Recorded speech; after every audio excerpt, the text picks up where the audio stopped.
What up, what up? This is Hot Take Season, where these hot takes are rated E for everybody. I'm your host, Me. Want your hot take featured on the show? Submit those to either of my social media platforms. I can be found at HotTakeSzn on Twitter, at @it's_HotTakeSeason on Instagram, and of course, YouTube Hot Take Season. I want this show to be very interactive for us fans and or couch coaches, as some people like to call us, who have valuable opinions on sports and just not the public platform to share those opinions outside of social media. So, topics will be given out prior to episode releases. I'll be asking questions here and there on Twitter, so make sure you respond to those. Please make sure you like, comment, subscribe, and share. Now that that's out of the way, let's get into our first topic or hot take of the day. And if you know me, then you know we're talking about them boys. Sports reporter Ed Werder announced Thursday evening that the Cowboys have decided to part ways with coach Jason Garrett after 9 full seasons with the Cowboys. The Cowboys officially announced that they were parting ways with Garrett on Sunday evening. Now, it's been no secret that the past decade has been nothing shy of a roller coaster ride with this team, so let's just do a season record recap from the decade for those of you who may not remember. Garrett took over in the middle of the 2010 season, and the team finished 6-10. In 2011, they went 8-8, and they also went 8-8 in 2012 and 2013. 2014, they went 12-4. They won the division. They won the wild card matchup against the Lions, which ended in a pass interference discrepancy, and then they went on to lose the divisional to the Packers. In 2015, they finished 4-12. 2016, they went 13-3, won the division, had a bye week for the first round of playoffs, and then they lost the divisional to the Packers again, in which the infamous Dez catch did happen. Now, while we're on the subject, let me just add that game should not have came down to that moment at all. If you're a Cowboys fan, you still hold the right to be upset at DeMarco Murray, who fumbled the ball with nothing but green open field in front of him, which would have led to a touchdown and essentially would have helped the Cowboys take over that game. Now, 2017, 9-7. 2018, they finished 10-6, won the division, won the wild card versus the Seahawks, and then they lost in the divisional to the Rams. I have no idea what Cowboys team was on the field that year, but nobody wanted to show up, not offensively or defensively. 2019, the team finished 8-8. Now, that's just 2 playoff wins in that 10-year span under Jason Garrett's leadership. They started off hot this year, but that would soon only seem to be because the rest of the NFC East was just flat out weaker. The team went 1-6 in one-score games in 2019, and that, my friends, is not a good stat that you want to have as the head coach of America's team. In Garrett's full 9 years as head coach, because remember he took over in 2010 from Wade Phillips, he has an 85-86 record. Garrett is the second longest tenured coach in franchise history, behind the late great Tom Landry. There's a lot of blame to be placed everywhere within the organization, but Garrett has to take the fall for a lot of it. I mean, in 2019 alone, he was outcoached more times than not. The NFC East was wide open for the taking, but Dallas and Philadelphia merely played hot potato with the division title, and Dallas dropped the ball yet again. No pun intended. Alright, maybe pun intended. They dropped so many passes this year. But anyway, many names were being tossed around as to who would be a good fit for the job, and I'm not here to argue those opinions, because honestly, a head coach is only going to be able to do so much so long as he's handcuffed by Jerry and Co. And yes, Garrett could have done more with the talent he was blessed to coach. Getting the team over the hump is going to take a coach with some serious guts. Now, y'all can take that how y'all want. I'm not opposed to a head coaching change. Change can be a good thing. But as stated before, when dealing with this organization, a head coach only has so much power. It's no secret, various ex-players have spoken out on it publicly. The likes of Cole Beasley and Dez Bryant and even Terrell Owens. Now, you might be saying, well, they're ex-players, so can we really trust what they're saying? I just want to let you know, everybody ain't lying. It's some truth there somewhere. Now, I'm not sure whose decision it was to bring back tight end Jason Witten, and I love me some Jason Witten, but there are obviously too many yes men in the room and not enough no men.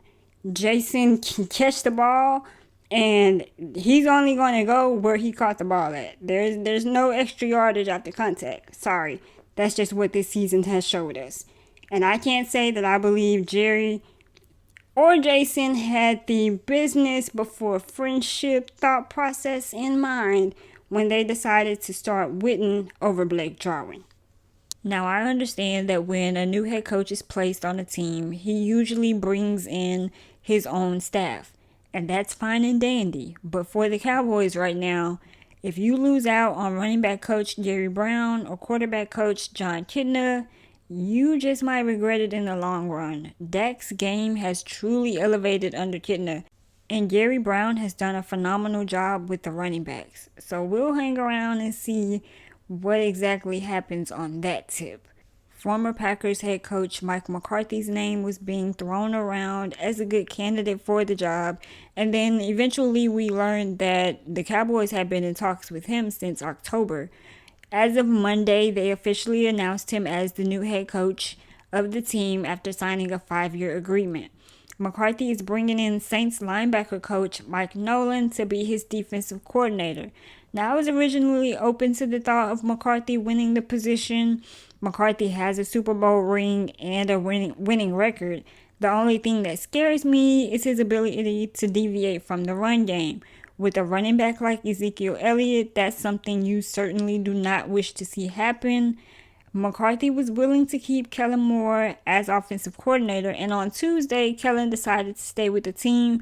He was offered another position at the University of Washington to be their offensive coordinator, but Kellen quickly turned that down to remain with the Cowboys.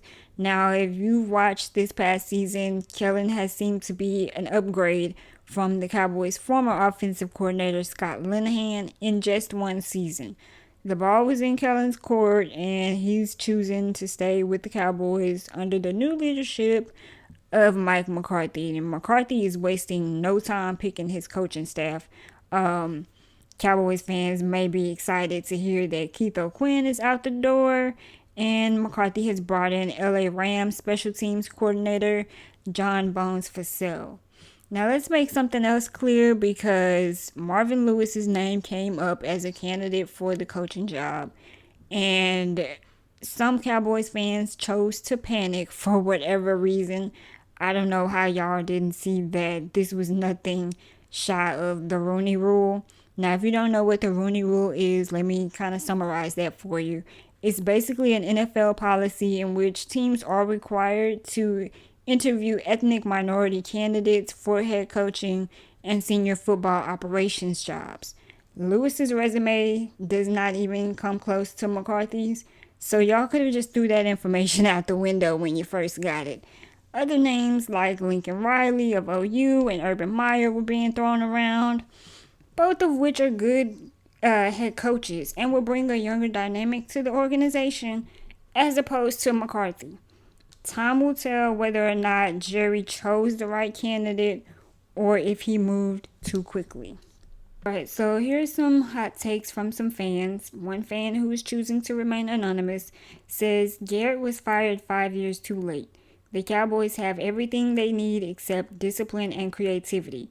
My choice would be trade picks and cash for Sean Payton, but in reality, I think McCarthy is the surest bang for your buck at head coach. If not him, I see Jerry listening to Switzer and bringing in a younger Clapper, aka Lincoln Riley.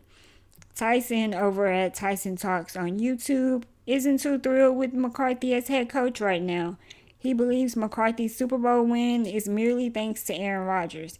He thinks McCarthy underachieved with Rodgers and will likely do the same with Dak. Tyson feels McCarthy will also have a good handle on egos with players, but just how much he can do offensively is what worries him. Now, I can't say I agree with the egos comment. I feel that McCarthy will have a good handle on players' egos. I feel like he'll have a good handle on players in general, as sometimes life away from the field can carry weight onto the field. And so I don't see that being an issue with Mike McCarthy as head coach. Now, the anonymous listener mentioned Sean Payton as being a good option for the head coaching position, which I can understand. He is one of the three coaches to have a better win percentage than McCarthy, the other two being Bill Belichick and Mike Tomlin. And while Payton's win column looks nice, he cannot seem to get back over the hump. I don't usually like to jump the gun on these things and say whether or not that would have been a bad move or not, unless I without a doubt know that that would be a bad move. So with McCarthy, I remain optimistic. If it were Lewis who had got the job, you'd be hearing me saying how horrible things are going to turn out. So we'll see what this front office has up their sleeves.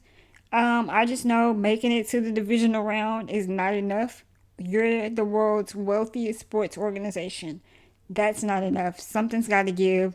The Cowboys have not made back-to-back playoff appearances since 98 and 99 with Chan Gailey as the head coach. But while we're on the topic of NFL playoffs, that brings me to hot take number 2. The NFL playoffs are underway and wildcard weekend has just wrapped up on Saturday. So we'll get into what my predictions were and then we'll get into what some listeners thought. The first game was the Bills versus the Texans. I picked the Bills in an upset, and honestly, the Bills had the game won and literally gave it away in the fourth quarter. The Texans went on to score 19 unanswered points. They sent the game into overtime. The Bills lost by a field goal, unfortunately, and that's just how that went. The Titans versus the Patriots. Many people on Twitter thought that this would be a close matchup, and they gave the edge to the Patriots. Well, because it's the Patriots. But, however, R. Gordon on Twitter called a Titans win, as he says Henry looked great the week before against the Texans, and Brady has been looking shaky this season. I have to admit, I was one of those people who picked the Patriots to win this matchup. Don't get me wrong, I understand that Brady is aging, and I agree he has not looked the same this season. But what I did not see coming was him throwing a pick six to end their season to the Titans of all people. People have been raving about the Patriots defense all season, and again, Brady has not been himself, but I didn't see the Titans led by Ryan Tannehill as pulling off that kind of upset. Derrick Henry had 128 yards and a touchdown in the first half. Tannehill's stats were pretty bad. He went with 8 completions on 15 attempts for 72 yards, 1 touchdown, 1 interception, and a QB rating of 38.8.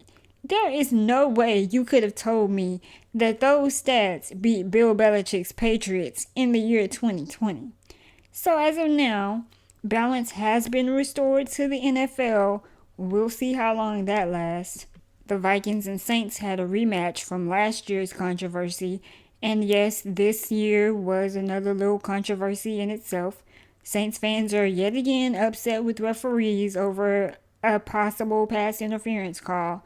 So let me break it down for you. Last play of the game in case you missed it. Vikings tight end Travis Rudolph runs a fade route. There was a little fight for the ball, but I don't think it was enough to call defensive or offensive pass interference. Even if the refs were to review it, I don't see them overturning that call. Bottom line is, the Saints had many chances to take over that game, and they just didn't. I picked the Saints to win this game, thinking they were going to play playoff football, but I guess not. The last game from Wildcard Weekend was the Seahawks versus the Eagles. I had the Seahawks winning this game. I felt the score would have been higher versus a banged-up Philly team who stumbled into the playoffs in the first place. The only thing to really take from this game is that it might be time to put the injury-prone label on Carson Wentz. Philly fans may still be upset at the hit he took from Jadeveon Clowney. However, quarterbacks are taught to slide, not fall the way that Wentz did. If he slides on that play, he likely doesn't take that type of hit. Furthermore, he can play the whole game, and then we can say just how good of a quarterback or not good of a quarterback Carson Wentz is come playoff time. Russell Wilson was Russell Wilson. That's all you can pretty much say there. I love the game that DK Metcalf had. He's shaking things up this year, and he has potential to really be a star in this league. Now, we'll keep the football tip rolling with some college football playoffs for our hot take number 3. College football this year has been exciting to watch. A lot of people are upset Alabama will not be playing in the championship this year. They didn't even make it to the playoffs. This year's matchup features the Tigers of Clemson University and the Tigers of LSU, both with great quarterbacks in Trevor Lawrence and Joe Burrow, and really two great offenses as a whole. Many people looked for LSU's matchup with OU a few weeks ago to be a high-scoring game. And as I tried to tell people, OU ain't really built like that. I saw how they struggled with Baylor, and I was not convinced that they were going to hang tight with LSU. Yes, they have a great quarterback in Jalen Hurts. I liked Hurts as a football player at Alabama, although I saw him to be more of a running back than a quarterback there. So it's really interesting to see how different systems can change things for players and or highlight their true potential. OU has an awesome wide receiver in CeeDee Lamb. Dude is gonna go pro and he's gonna shake things up in the NFL. But I feel people really underestimated LSU's defense for that matchup. Furthermore, I was right with that assumption as OU got obliterated. Now, as LSU gets ready to face Clemson, things will be different. Clemson's the reigning champs, and they've shown why they deserve to be there. I look for this game to be a high-scoring game, and I'm going to give the edge to LSU. It's kind of tough to really pick from these two. These really are truly the two best teams are out right now in college football. I was interested in knowing who you all feel wins this game, but also who you feel is the better quarterback. So here's some hot takes from some HotTakeSzn listeners. Twitter, we got R. Gordon. He has Clemson winning it all, and based on Lawrence having been to the dance before, he likes Lawrence better. An anonymous tweeter is taking Burrow as the better of the two quarterbacks. He didn't say who he feels is going to win the game, but I'm willing to bet he's rolling with LSU. TysonTalks from YouTube is taking Clemson to win it all. Tyson says, until he finally loses, I gotta go with the kid Trevor Lawrence and them boys at Clemson. Tyson likes Lawrence as the better QB, saying he has been more consistent, but Burrow may have more upside. At It's Chemo on Twitter has LSU winning the championship and feels Burrow is the better quarterback. He says he just has it in my opinion. Lawrence is a baller too, but comes off as a system guy to me. Burrow just looks like a playmaker. I'll have to agree with you there, Keem. Burrow does seem like a playmaker, but as for me right now, I'm still unsure which one I would take as the better quarterback. I do still see LSU prevailing on top in this matchup. Should be an interesting matchup to say the least. I'll be back on the next episode with how that game turned out. As for now, we'll go on to some NBA hoops talk with hot take number 4. The NBA seems to be a bit more balanced these days when LeBron went out west for a change. The Dallas Mavericks aren't just looking like a sleeper team.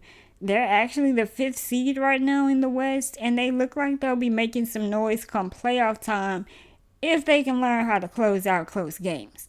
The Mavs have endured some rough seasons since winning the organization's first NBA title in 2011, and they've recently said farewell to the franchise's greatest player ever, Dirk Nowitzki, as he retired.